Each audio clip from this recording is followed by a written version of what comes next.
everyone. Thank you for tuning in to this session on the Db2 Resource Limit Facility. I'm Julia Carter and I'm a Db2 Consultant at Broadcom and have been working with Db2 on ZOS for about 15 years. In this presentation, I hope to share with you a complete look from the different angles at the Resource Limit Facility and hopefully give you everything that you need to go and have some fun of your own with it. Let's have a look at the agenda. I'll start with an introduction to RLF, then a look at the two different types of governing that we have available, reactive and predictive governing.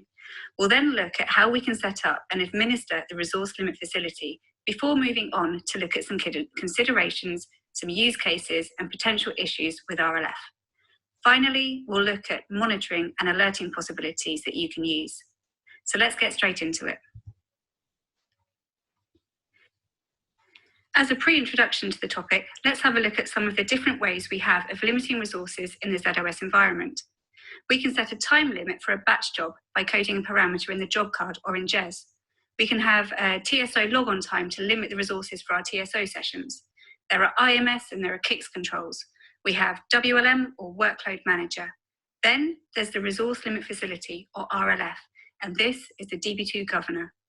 You don't have to use RLF, but with more and more traffic talking to Db2 from different locations, RLF can help give an extra bit of control that can aid us in the overall management of our Db2 environments. The QMF governor is different to RLF, but RLF can be used to control certain activities in QMF. That is a lot of three-letter acronyms for one slide. Let's move on. So why am I talking about RLF now? It isn't a new thing. It's been around since version 2.1 of Db2. It hasn't changed massively over the years, although there are a few cool new features in Db2 12. It's an interesting, sometimes challenging, and often important element in the control of Db2 environments. It can be incredibly useful, particularly in new or unstable environments. It can help to reduce the risk of users, applications, or processes from using excessive CPU when you don't want them to. And of course, it's related to Db2, so I'm sure you'll agree that it is most definitely fun. An initial setup of RLF can be pretty fun to figure out. Let's get started. What is RLF, or the Resource Limit Facility? To put it simply, it is Db2's governor. As I mentioned, it's been around since Db2 version 2.1, which I think was in the late 1980s. The aim of RLF is to limit the amount of time that is permitted for the execution of certain types of SQL statements and bind operations. It can be used for dynamic or static SQL, for local or remote threads. Local threads are those that start out on ZOS and connect directly to the Db2 subsystem. This could be via DSN TEP2 batch job or online with Spoofy or QMF. Remote threads are connections to Db2 subsystems via DDF, which could be something like Microsoft, Excel, or Access, or it could be WebSphere. It's worth noting that the install sysadm and install sysopper IDs are excluded from these resource limits in Db2. We can govern select, insert, update, delete, truncate, and merge SQL statements. In addition, there are some clever tricks, like we can completely disable binds and query parallelism if we need to. RLF works by giving us two options for limiting the CPU resources of threads that qualify for this particular control. One option allows us to limit the resources that are used while an SQL statement is running. This is called reactive governing. The cost of the execution starts when the statement is prepared, and the statement executes until it either completes successfully or fails if the CPU limit is hit. The second option is to prohibit the execution of dynamic SQL statements whose cost estimates exceed the thresholds we've set. And this assessment happens at prepare time and is called predictive governing. When using reactive governing, depending on the applicable limit, there's a possibility that the limit could actually be hit during the prepare if that limit is small and the prepare is large. We're going to look at each of these types of governing in more detail over the next few slides. Reactive governing is straightforward, so we'll warm up with this. As the slide says, reactive governing provides an automatic termination of long-running or unexpected SQL statements. These could be either dynamic or static statements from a local or remote location. The governing is based on service units allowance, and we'll talk about service units later. We can set up a generic limit, or we can limit the resources based on a package, a collection, a primary auth ID, an application name, a workstation, or an IP address. When the resource limit, or the limit of allowable service units, is hit, DB2 issues an SQL code -905 and the statement terminates. If it was doing any kind of logged activity, like an update or delete, it will get rolled back. This is what the error message looks like for a -905 error. There are several interesting elements to this error message. The two limit amount values show us the maximum number of CPU seconds permitted and the number of service units permitted. The usefulness of these will become clearer a little later. The limit source will be either the name of the RLF table, which contains the limit that has been hit, or sysibm.sysroutines, where you can set a limit for the single invocation of a store procedure, a UDF, or a cast function. Or if no qualifying row exists in an RLF table, then this limit source could be a Zed Prompt value for default limits.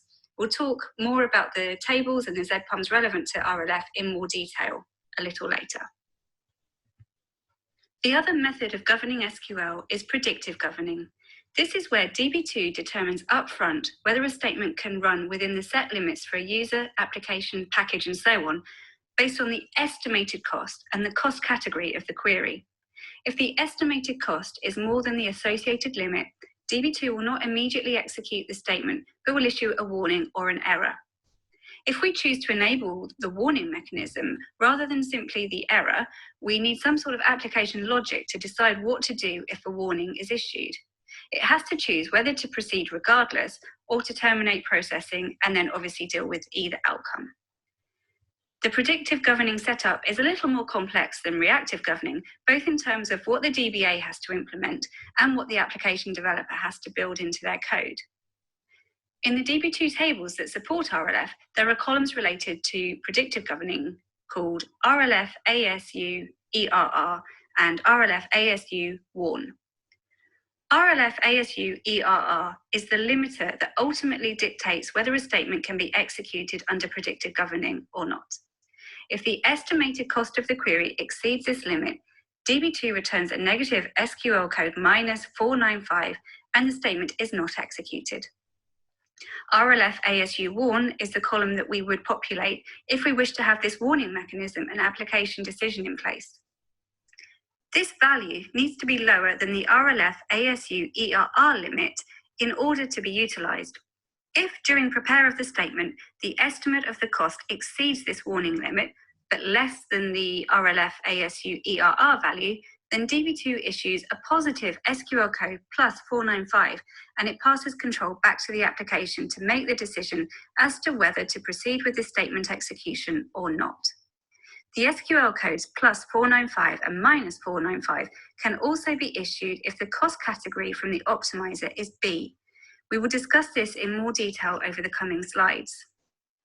Predictive governing is only applicable to dynamic SQL, even at DB2 version 12. It currently can't govern static SQL. As I mentioned on the previous slide, the cost categories of queries play an important role in the way that RLF behaves. DB2 differentiates cost categories for queries in two ways. If there is adequate information to provide an estimate, it will give a cost category of A. If there is inadequate information to provide an estimate, it will give a cost category of B. I've listed here the reasons that we might see cost category of B. One of the most common reasons is probably certain forms of where clause with parameter markers or host variables. Other reasons, like use of a UDF or a trigger on the target table, missing cardinality stats, or a subselect with a having clause, will result in the query being assigned a cost category of B. With cost category B, DB2 is forced to use default values for its estimates, in particular when there are no statistics, as in the cardinality shows as -1 instead of 0 or a positive number, or if host variables or parameter markers are used. This means that there's a level of uncertainty in cost estimates of SQL statements that have one or more of these features. So if a query doesn't fall into cost category B, then DB2 puts it into category A. While cost category A is unlikely to be 100% accurate, it is likely to be more accurate than any estimate in cost category B. The data to define and control RLF resides in two Db2 tables. On this slide, we're going to have a high-level look at the RLST table. This is the Resource Limit Specification table. We can define limits based on information about the SQL statement, like a collection ID, a specific package name, a primary auth ID, or a location name.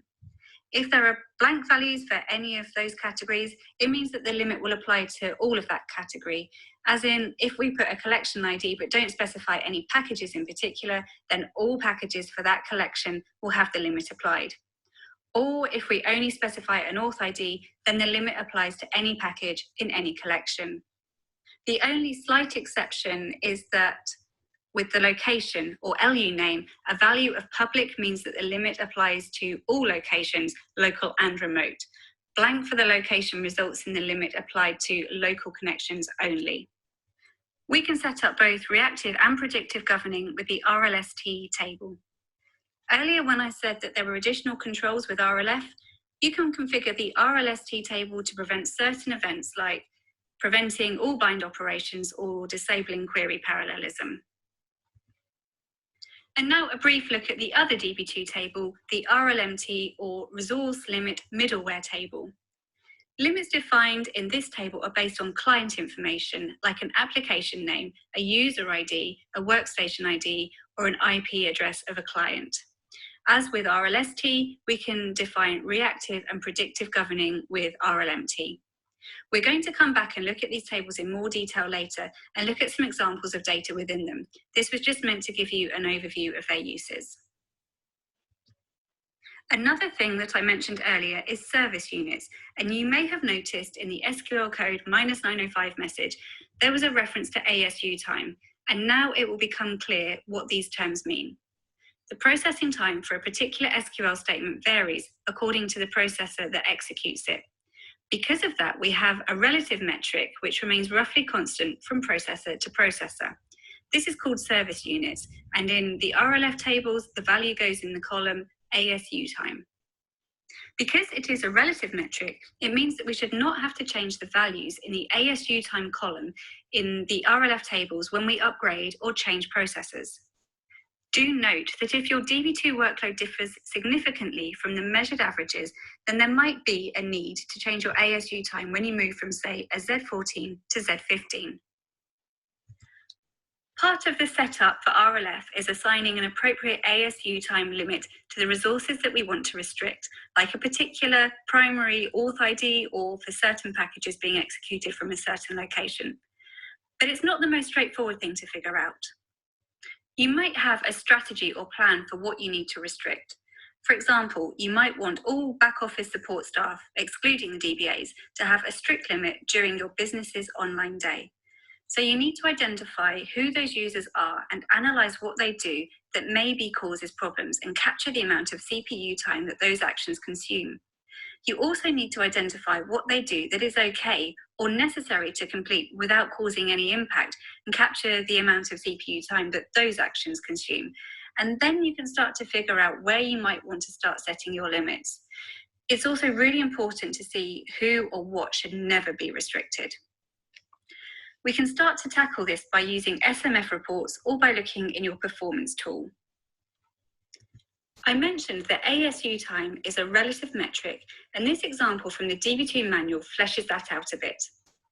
If processor A is rated at 900 service units per second, and you do not want any single SQL statement to use more than 10 seconds of processor time, you could set ASU time by using the following calculation.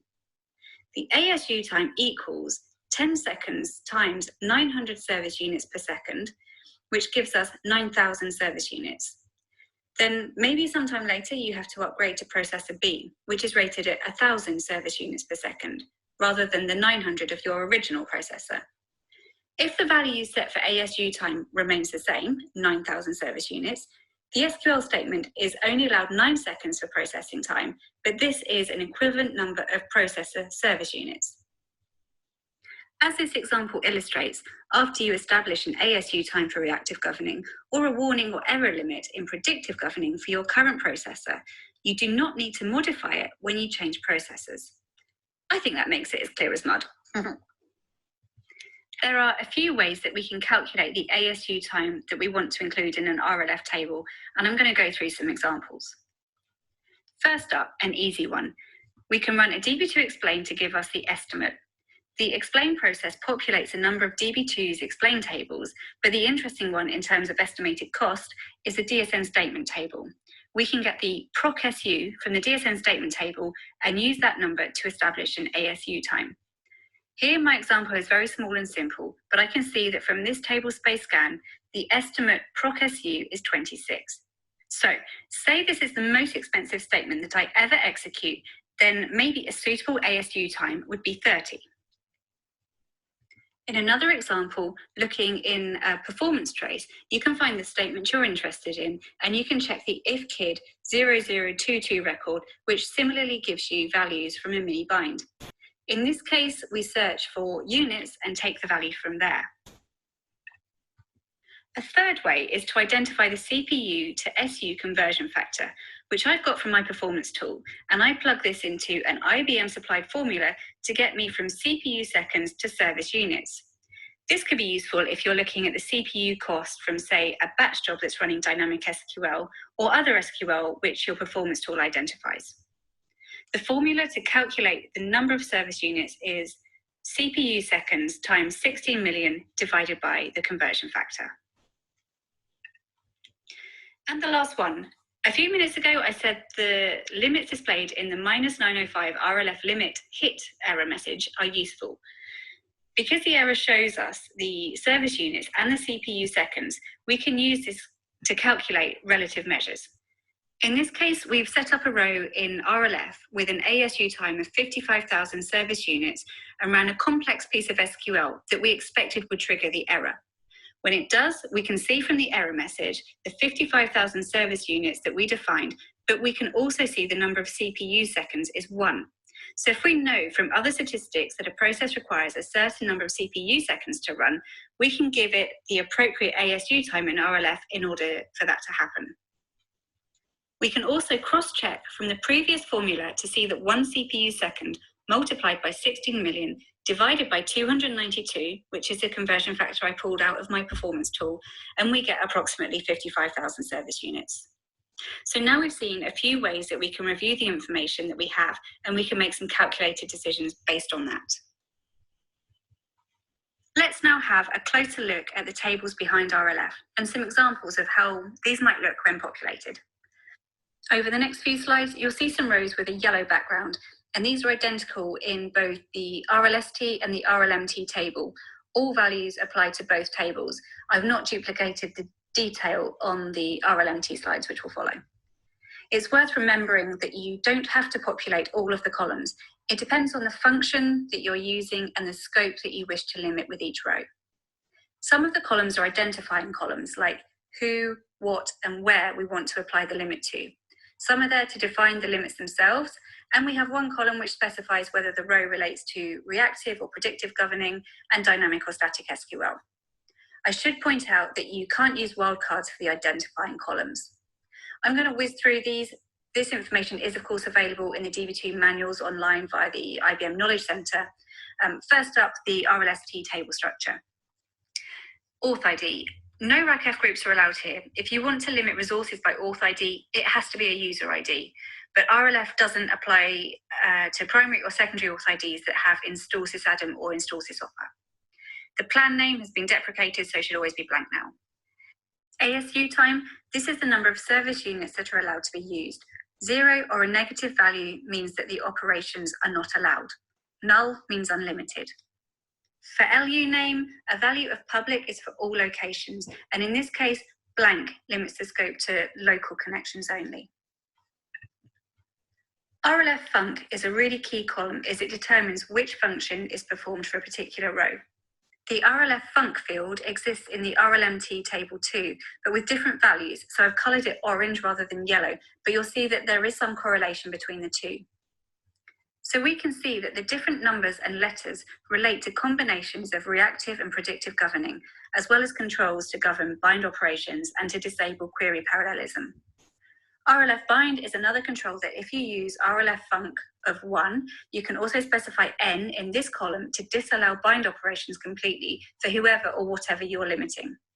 And lastly, RLF col n is a collection ID that you can specify if you want to limit based on activity in a specific collection ID. Similarly, RLF PKG or package, if you wish to limit specific packages, this can either be used with a collection ID or without. The next two in yellow are also in the RLMT table, and as I've mentioned already, RLF ASU ERR can be used in predictive governing to set a limit which, if the cost estimate exceeds it, will result in an SQL code -495. Similarly, and as we've already discussed for RLF ASU warn, make sure that the value is less than the RLF ASU ERR. If the warning value is higher, the warning is never reported. The error takes precedence over the warning. If you're using RLF ASU ERR and warn in the RLST table, the RLF Func would need to be set to 7, and in RLMT table would need to be set to 9. RLF ASU ERR and RLF ASU warn are only applicable to predictive governing of statements in cost category A, which, just as a reminder, means that DB2 has adequate information to provide a sound estimate on the cost of the query. This last one, RLF category B, is used for predictive governing only and applies to both tables. It tells the resource limit facility the default action to take when the cost estimate for a given statement falls into cost category B, which means that the predicted cost is indeterminate and probably too low. You can tell if a statement is in cost category B by running explain and checking the cost category column in the DSN statement table. And you can refer to the reason column in that table to understand why the statement has been assigned cost category B. Now we'll look at the columns in the RLMT table, which are not duplicates of those in RLST. First up is the RLF Func again, but you'll notice that there are some similarities. It is again where we specify reactive or predictive governing and for dynamic and static SQL, but for client information that we provide. RLF EU AN is the end user application name that we might want to use for limiting scope. RLF EU ID is the end user's ID that we can limit by. RLF EU WN is for a workstation, and RLF IP is the IP of the location of the originating request that we want to limit. In this case, blank is for all locations. The remaining columns we've already discussed for RLST, and their use is identical here. Now let's look at some examples of how our RLST and RLMT rows might look when we populate them. This table shows a variety of examples in RLST. The first three rows are for reactive governing of dynamic SQL, and we can see here that Homer can run any package under collection 1 without any limit. However, on the second row, we see that in collection 2, he has a limit of 15,000 service units if he executes package 1 from a local location. And finally, all users from all locations are limited to 10,000 service units if they execute package 2 in any collection. Next, we have some rows for reactive governing of static SQL. Marge can run any package in collection 1 without a limit from a local location, but she is limited to 10,000 service units if she tries to execute package 2 in collection 2 from any location. And finally, in this example, we have predictive governing for dynamic SQL. Bart will receive a warning if he tries to execute package 1 in collection 1 locally that has a cost category of B and an estimate of 7,000 service units, and he would get an error if the estimate was more than 12,000 service units. All users in all locations will get a warning if they execute package 2 in any collection and the estimated cost exceeds 5,000 service units, and a warning if the estimated cost exceeds 9,000 service units. The third row in blue and the last on this slide shows that Lisa is not permitted to run any dynamic SQL at the local location. Now a look at some RLMT examples. The first three are for reactive governing and the last row is for predictive governing. The first row in the table shows that when Maggie runs the App1 application from this particular IP address, the resource limit facility limits dynamic SQL statements to 12,000 service units each. The second row shows that the same limits apply to static SQL statements from the same context.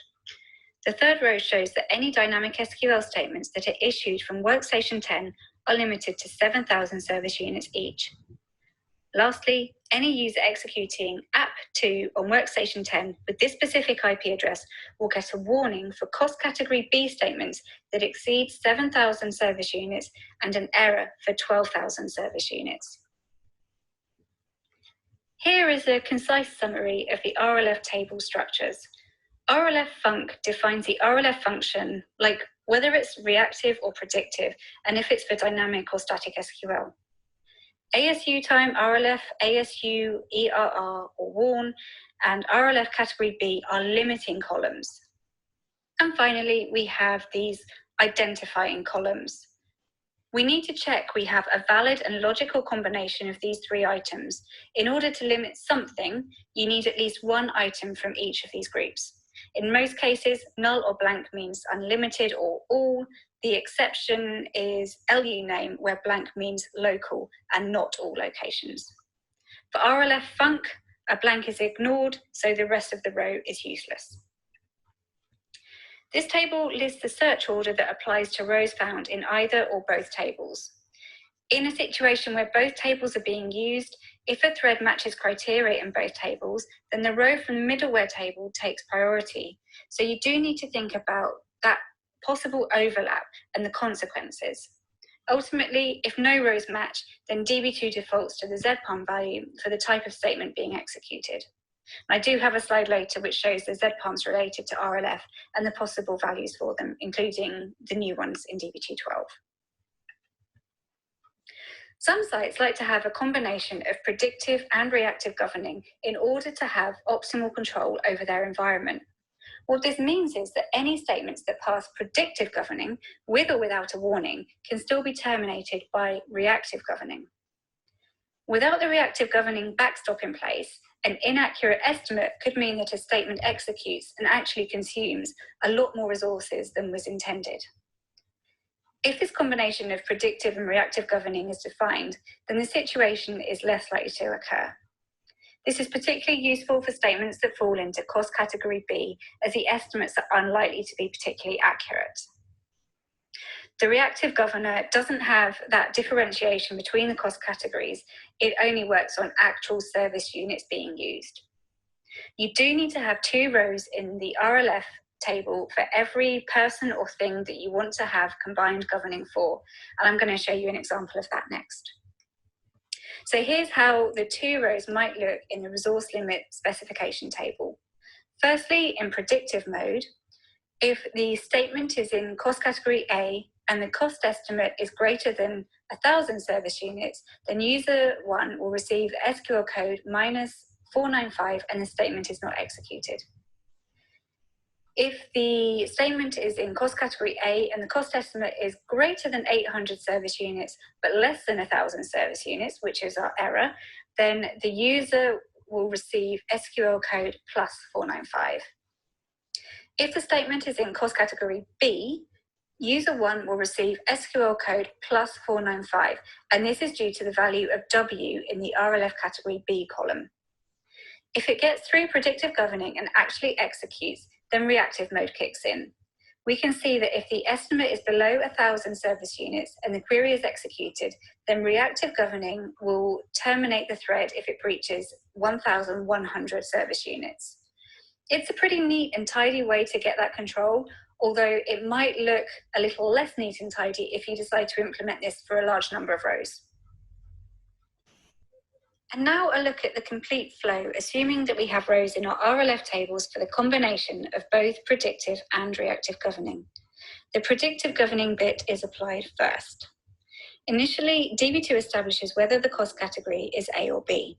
If it is A, then DB2 goes and checks if the estimated cost of the query will exceed the ASU error value. If it does, then an SQL code -495 is issued, and that's the end of the statement. It doesn't run.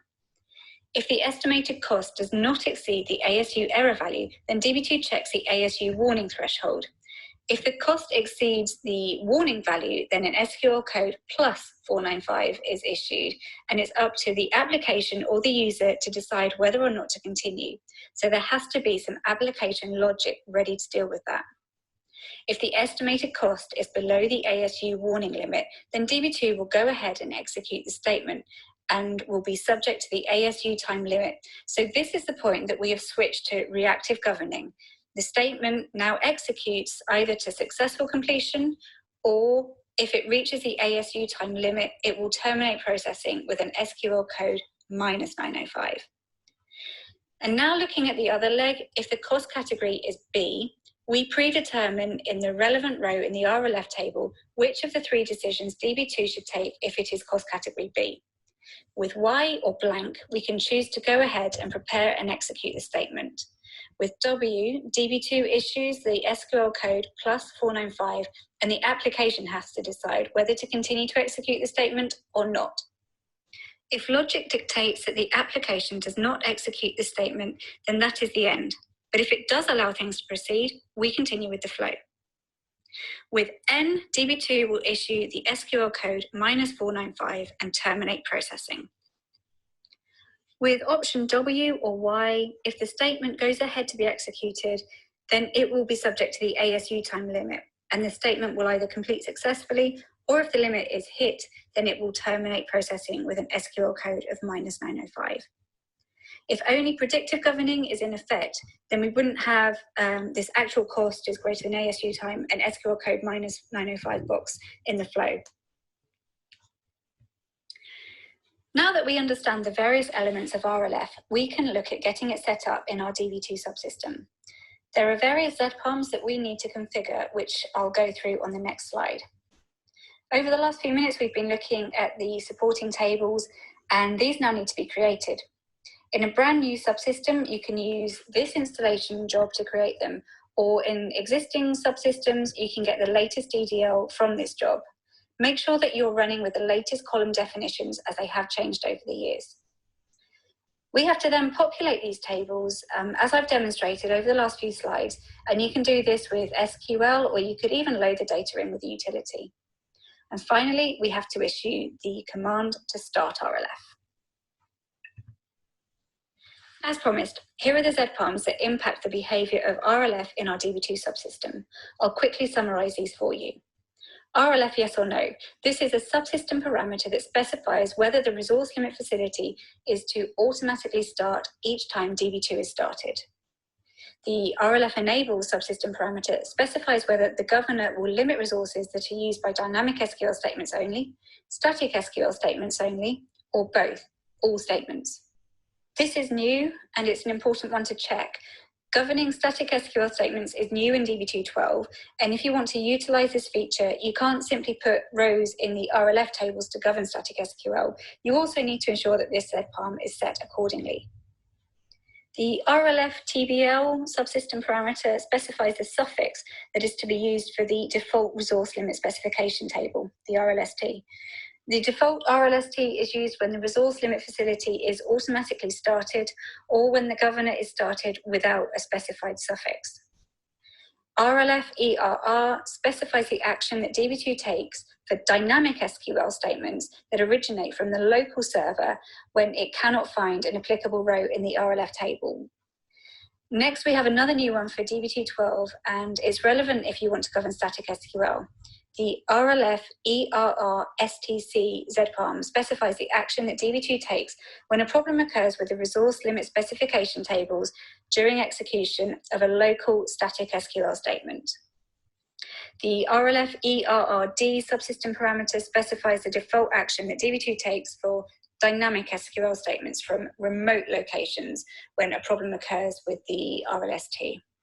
And finally, another new parameter at DB2 12, RLF ERRD STC specifies the action that DB2 takes for static SQL statements from remote locations when a problem occurs with the resource limit specification table. Once RLF is up and running, there might be some commands that we periodically need to run or have programmed into our automation schedule. The start command was enhanced in DB212 to include scope group. Prior to DB212, we would have had to issue the start command on each member of a data sharing group. Now we can do it all from one with scope group. DB2 will automatically start and stop RLF if you have it enabled, as it starts and stops itself. However, you may wish to switch to other copies of the table throughout the day to allow for different behavior. So you might have automation procedures or scheduled batch jobs which execute the stop and start RLimit commands too. If we need to add new rows to the existing table, or if we need to change or remove existing rows, we can do this with SQL or via a catalog management tool that you use. The RLF tables are loaded into memory when RLF starts, and another new feature is that these in-memory tables are now automatically refreshed when a change is made. Just be aware that if a change is made to a row when a thread that matches is already in flight, it will continue with the original value and the next execution would run according to the changes. These are some basic considerations. It's vitally important that if you decide to use, or if you're already using RLF, that you have a plan and process in place for creating and maintaining the RLF tables and establishing the limits for new applications or new users and so on, and that your operators understand any switching of tables and the effects that this will have. It's obvious, but in addition to backing up our application tables and the catalogue and directory, we need to ensure that our RLF tables are included in that housekeeping. There's a couple of warnings here about old format objects not being supported in DB212. RLF won't start if your RLST tables and indexes are in the unsupported format, but if only the RLMT table are in an old format, RLF will start, but with a warning. As I mentioned back on the slide where we were talking about the setup for RLF, you can check job DSN TIJ SG, and you may need to run some alters in order to increase the column lengths in RLMT. It can be potentially complicated to set up RLF in non-production environments and be truly relative to the production environment RLF setup, and there might be other reasons why you might not want to. If your environments are completely separated, then it might not be necessary. But if, for example, your production or live environment and your test environment share an LPAR, then you might seriously want to consider implementing RLF in the non-production environments to help prevent excessive CPU consumption from runaway queries. If your test environment data volumes are not a consistent proportion of the production environment, then it might be difficult to figure out the RLF limits. So there might be some trial and error in finding the balance. As I mentioned earlier, when we were looking in detail at the RLF tables, RLMT takes priority over rows in RLST. This is definitely something you need to think about. I've been outwitted by a smart developer who figured out that their personal limit in RLST was lower than the limit for running queries via Excel and ODBC in the RLMT table. So rather than trying to run their query via DSN TEP2 or Spoofy, where they would get the -905 limit exceeded message, they ran their query via Excel and it worked fine because the limit was set higher. Developer 1, Julian 0. Setting load limits. Predictive governing cannot happen if the prepared doesn't complete because DB2 hasn't yet determined the cost estimate. So setting a limit too low might cause a whole host of problems. When using the dynamic statement cache or DSC, a short prepare might be successful, but a full prepare of the same statement might be terminated by reactive governing before it has been prepared. This will only come to light if the prepared statement was in the cache either when RLF was not active or when it was active but with different values and higher thresholds. This is particularly important with reactive governing or if reactive and predictive are combined. This last point about changing workload and DB2 capabilities. This is potentially a big thing. DB2 is getting cleverer all the time and making it easier for people to get on with their work, even if they're not expert SQL writers. This might mean that SQL that was unacceptable a few years ago is now less unacceptable because DB2 is helping us. We also need to consider that workloads in our DB2 systems might be changing or may have changed over the last 30 years since RLF was set up for our subsystem. A semi-regular review of RLF is probably useful to check that it still matches the application workload. So here I have a few use cases for RLF. The first, as I've already alluded to, is about having more than one table or pairs of tables in use, that you can control things differently depending on the time of day of the week, the time of the month, or the time of the year, and so on. You can schedule the switch between tables using stop RLimit and start RLimit via an automation tool or scheduled batch jobs. In the past, this might have been a key reason to use RLF so that activity can be minimized during the 4-hour rolling average window. But MSU charging has now changed, although there might still be some times that you want to avoid having large ad hoc queries being executed. That could be during peak online hours, or it could be while the reorgs are running. You want to avoid something getting in the way of the reorg switching. Similar to the first, in a stretched environment, we might want to limit large queries from running ever. Intervention would be required to allow a very costly query to be executed in this use case. The third one, we can use RLF in order to force an SQL error or a warning, and then work with the user or the application support people to tune the query. And when there is a problem in the environment, maybe a user or an application repeatedly submits expensive queries which are having some kind of impact, RLF can be used quickly to prevent the user from issuing any statements by setting the limit to 0.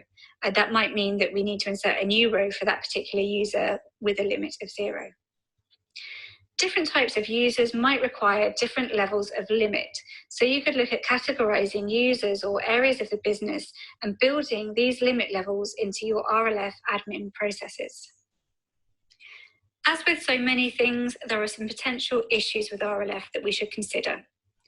Reactive governing does mean that when it terminates a query that has exceeded its limit, the CPU used up to that point is completely wasted. Secondly, it can be tricky to get the ASU times right.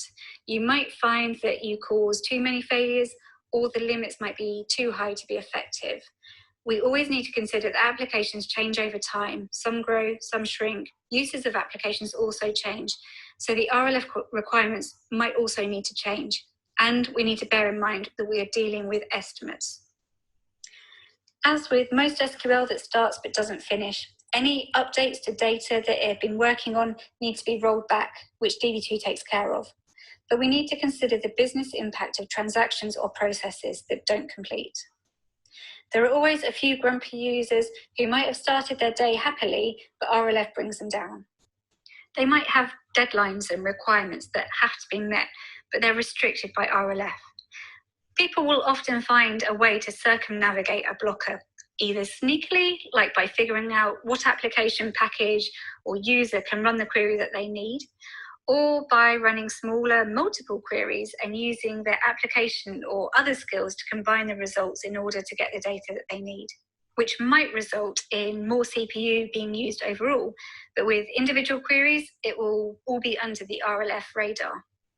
Or they might get what they need with more brute force, perhaps escalating the issue to management and the DBA either having to find a way for them to run what they need to run or to adjust the limits in RLF to allow it.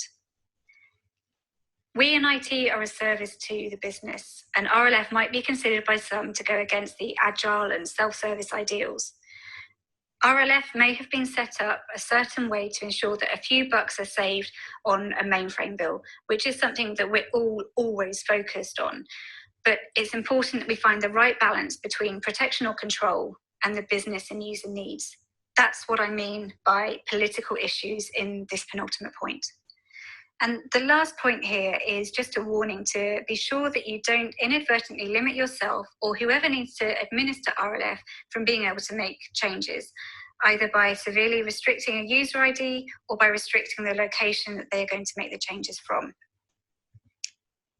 There are some very clever tools out there which can be used to monitor SQL error codes, and using these tools and system automation, you can create some clever reports. Like you might want to email DBAs if more than a certain number of SQL code -905s are received within a certain period. I think that's pretty cool. You can also use your performance tools to view data on RLF and how many processes it has been limiting. And as I showed you a little while ago, I got the service units conversion factor out of our performance tool to help calculate ASU times. RLF information is also available in IFKIB 003 records that you can review with SMF. We're just about finished with RLF now, but I've included this slide in case CPU isn't such a problem for you, but extreme use of other shared resources could still pose a threat to your DB2 environment. The first we have here, WFDB Set, is for work file separation. If this Zed Prompt is set to yes, then DB2 separates the declared global temporary table work from other work. This helps to protect the temporary space from huge declared global temporary table workload.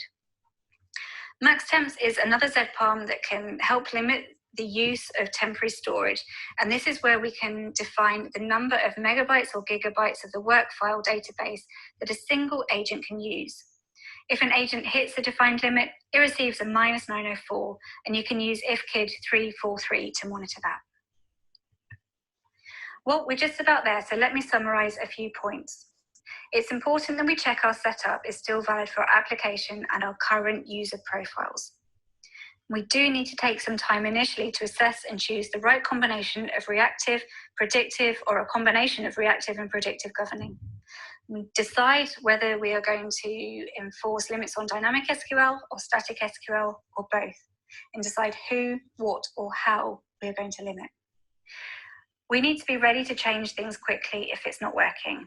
Maybe you're seeing too many SQL codes -905s, or maybe you're still seeing expensive queries that could be consuming too much SQL that should be limited. Conversely, it might sometimes be easy to fix something using RLF.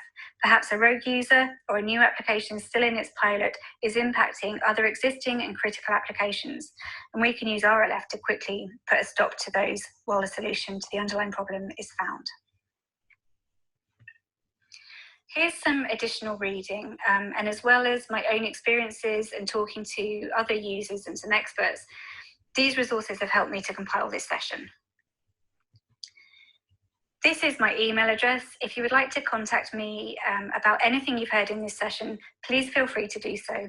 Or it would be great if you can join me for the live Q&A session on Thursday, the 13th of August from 11:45 in room A. Thank you very much for attending and enjoy the rest of the virtual conference.